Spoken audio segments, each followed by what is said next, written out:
ನಾನು ಚಿಕ್ಕವಳಿದ್ದಾಗ ನಮ್ಮ ಮನೆಯಲ್ಲಿ ಬೇಸಿಗೆಗಾಲ ಬಂತು ಅಂದರೆ ಸಾಕು, ಬೇರೆ ಬೇರೆ ಥರದ ಹಪ್ಪಳ ಸಂಡಿಗೆ ಎಲ್ಲ ಮಾಡಿಡೋರು. ಯಾಕಂದರೆ ನಮ್ಮೂರಲ್ಲಿ ಮಳೆ ಜಾಸ್ತಿ. ಆದರೆ ನಿಮ್ಮೂರಲ್ಲೂ ಬೇಸಿಗೆಗಾಲ ಬಂದವಾಗಲೇ ಹಪ್ಪಳ ಸಂಡಿಗೆ ಮಾಡ್ತೀರಾ? ನನಗೆ ಕಮೆಂಟ್ ಮಾಡಿ ತಿಳಿಸಿ.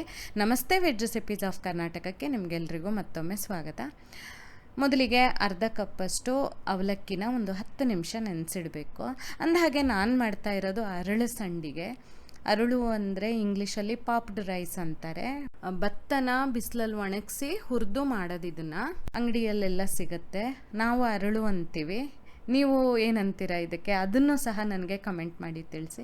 ಇಲ್ಲಿ 4 ಕಪ್ಪು ಅರಳನ್ನು ತಗೊಂಡು ಈ ರೀತಿ ನೀರಲ್ಲಿ ಒಂದು ಸಲ ತೊಳೆದಂಗೆ ಮಾಡಬೇಕು. ಇದು ಮಂಡಕ್ಕಿ ಥರನೇ ಹಗುರವಾಗಿರುತ್ತೆ.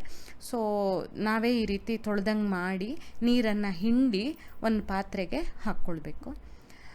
4 ಕಪ್ಪು ಅರಳಿಗೆ ಅರ್ಧ ಕಪ್ಪಷ್ಟು ಅವಲಕ್ಕಿನ ಹಾಕಿದ್ದೀನಿ. ಅವಲಕ್ಕಿ ಹಾಕಿದ್ರೆ ಅದು ಬೈಂಡಿಂಗ್ ಅಂತಾರಲ್ಲ, ಅದು ಹೀಗೆ ಒಟ್ಟು ಕೂಡೋದಕ್ಕೆ ಹೊಂದ್ಕೊಳ್ಳೋದಕ್ಕೆ ಸುಲಭ ಆಗುತ್ತೆ ಅಂತ ಹೇಳಿ ಅಷ್ಟೇ. ಆಮೇಲೆ ಒಂದು ಮಿಕ್ಸಿ ಜಾರಲ್ಲಿ ಒಂದು 4 ಹಸಿಮೆಣಸಿನ್ಕಾಯಿ, ಇದು ತುಂಬ ಖಾರ ಕಡಿಮೆ ಇರುವಂತಹ ಹಸಿಮೆಣಸಿನ್ಕಾಯಿ, ಜಾಸ್ತಿ ಖಾರ ಇರೋದಾದರೆ ಕಡಿಮೆ ಹಾಕ್ಕೊಳ್ಳಿ. ಮತ್ತು 1 ಚಮಚದಷ್ಟು ಉಪ್ಪು, 1/4 ಚಮಚ ಇಂಗನ್ನು ತೊಗೊಂಡು ಮೊದಲಿಗೆ ಪುಡಿ ಮಾಡ್ಕೊಳ್ತಾ ಇದ್ದೀನಿ. ಆನಂತರ ಅದಕ್ಕೆ ನೆನೆಸಿಟ್ಟಿದ್ವಲ್ಲ ಆ ಅವಲಕ್ಕಿನ ನೀರು ಬಗ್ಸಿ ಸೇರಿಸ್ಕೊಂಡು ನುಣ್ಣಗೆ ಇದನ್ನು ಆದಷ್ಟು ನುಣ್ಣಗೆ ರುಬ್ಬಬೇಕು. ಬೇಕಾದರೆ ಸ್ವಲ್ಪ ನೀರನ್ನು ಹಾಕ್ಕೊಳ್ಳಿ, ಪರವಾಗಿಲ್ಲ.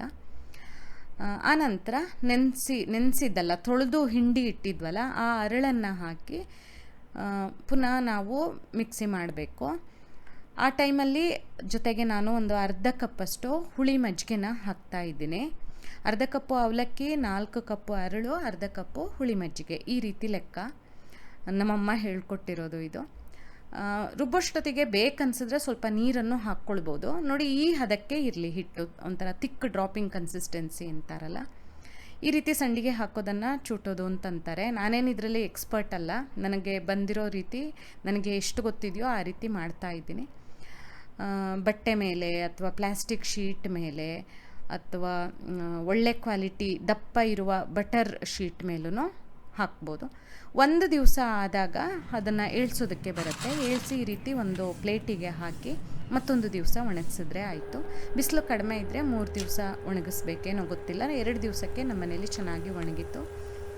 ಆನಂತರ ಬಿಸಿ ಬಿಸಿ ಎಣ್ಣೆಗೆ, ಸಂಡಿಗೆ ಯಾವಾಗಲೂ ಬಿಸಿ ಎಣ್ಣೆಲಿ ಹಾಕಿ ಕಾಯಿಸಿದ್ರೆ ಆಯಿತು. ಅಥವಾ ಗಾಳಿ ಆಡದೆ ಇರೋ ಡಬ್ಬದಲ್ಲಿ ಹಾಕಿಟ್ರೆ 1 ವರ್ಷದವರೆಗೂ ಹಾಳಾಗೋಲ್ಲ. ಖಂಡಿತ ನೀವು ಮಾಡಿ ನೋಡಿ. ನಿಮ್ಗೆ ಈ ವಿಡಿಯೋ ಇಷ್ಟ ಆದಲ್ಲಿ ಲೈಕ್ ಮಾಡಿ, ಶೇರ್ ಮಾಡಿ, ಕಮೆಂಟ್ ಮಾಡಿ. ಹಾಗೆ ನಮ್ಮ ಚಾನಲಿಗೆ ಸಬ್ಸ್ಕ್ರೈಬ್ ಮಾಡೋದನ್ನು ಮರಿಬೇಡಿ. ಧನ್ಯವಾದಗಳು.